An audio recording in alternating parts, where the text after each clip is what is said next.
여러분의 삶을 윤택하게 만드는 100억 경매의 네 번째 시간입니다. 용도 지구라는 개념 생각해 보겠습니다. 자, 상당히 오래전에 거의 한 15년 된 것 같은데 한 분이 전화가 왔어요. 뭐라고 하느냐? 여기 교수님 정말 너무 좋은 물건 있습니다. 보러 갔죠? 그랬더니 곧 뭐라고 되어 있느냐? 여기가 도시 재생사업 구간이어서 이 단지가 재건축될 것 같습니다.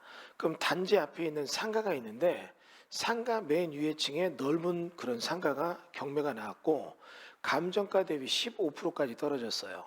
단점은 이 상가의 제일 꼭대기층에 볼링장이 있는데 거기가 망한 볼링장이 경매가 나왔고 결정적 단점 승강기가 없어요. 그럼 여기는 사진까지 걸어가야 되니까 사람들 취향이 웃깁니다. 운동하러 헬스클럽 가도 승강기 타고 올라가지 걸어는 안 올라가요. 그리고 어떻게 해요? 헬스클럽 가선 계단 밟기 운동을 해도 참 재밌죠? 예, 그러니까 여기는 승강기 없는 4층은 굉장히 취약하죠. 더군다나 볼링하는 사람들이 자기 볼링공을 들고 올라간다. 이게 힘들거든요. 더군다나 주차장은 지하 2층, 3층에 있으면 지하 2층, 3층에 차를 대고 6층까지 걸어 올라간다. 6계층을 걸어 올라간다. 힘들잖아요. 망해서 경매 나왔어요. 야, 이거는 안 된다. 그리고 여기는 뭐 싸게 받아도 할 게 없다. 그랬더니 이렇게 얘기하더라고요. 여기 이 자리가 정비사업 하게 되면 여기 있는 볼링장 요 4층 부분은 대주권이 좋지 않느냐. 대주권이 좋으니까 나중에 요거 정비사업 하게 되면 뭔가 좀 크게 변화가 되지 않을까 이 얘기 하더라고요. 좋습니다. 그런데 재밌는 건 이거라고요. 뭐냐면 이 땅의 내용을 딱 둘러보고 요거 뭐 좀 확인해 봐라 했더니 예 알겠습니다 하고 저는 이제 차 타고 오는데 바로 전화 왔어요. 아니 원래 이거 아셨어요? 아니 몰랐는데요. 아니 교수님 얘기한 거랑 똑같은데요. 이 땅은 경관지구라고 되어 있어요. 그래서 뒤에 야산이 있기 때문에 높이 못 올려요. 정비사업은 부시고 높게 올려야 되는데 정비사업이 할 수 없다는 얘기죠. 여기서 등장하는 게 경관지구란 얘기죠. 그러면 이런 얘기 해볼게요. 우리가 지금 용도지역이라는 걸 배웠는데 용도지역이 일반적으로 건축허가 기준이 있지만 용도지구라는 게 등장을 해서 여기에 제한을 두는 거죠. 자 보세요.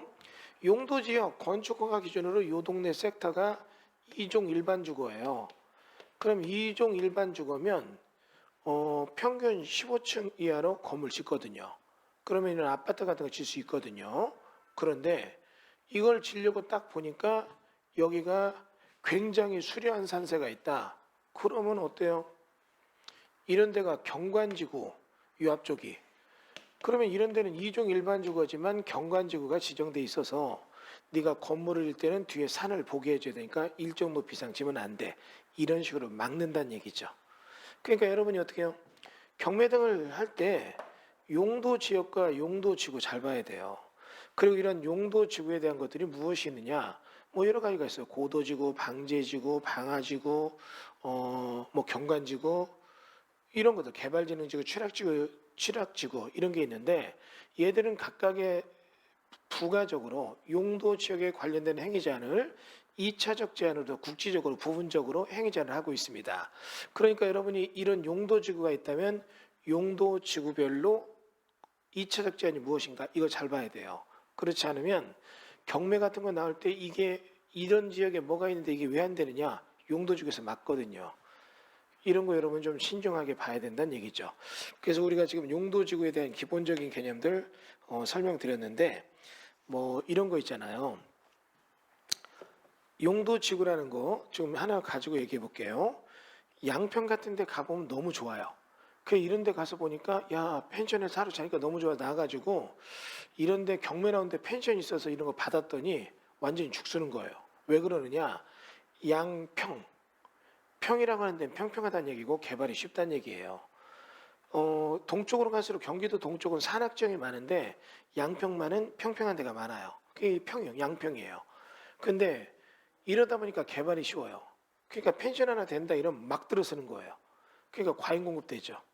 그러니까 여러분이 이런 건 조심해서 봐야 되는데 저쪽에 보면 춘천 같은 데 가서 보면 이런 데 펜션은 잘 돼요. 그럼 많이 들어선다. 안 들어와요. 왜 그러느냐?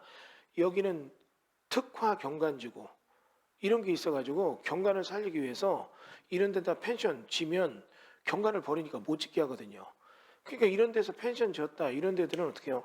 공급이 잘 된다 이러면 공급이 늘 텐데 늘 수가 없거든요. 그냥 이런 것들 여러분, 그래서 거기는 어떻게 해요? 굉장히 펜션이 수요가 굉장히 어떻게 해요? 많이 있는데 가만히 보면 이런 데보다 절대 수요는 적어요. 근데도 어때요? 펜션 공급량이 적으니까 공급량 대비 수요가 많은 거거든요.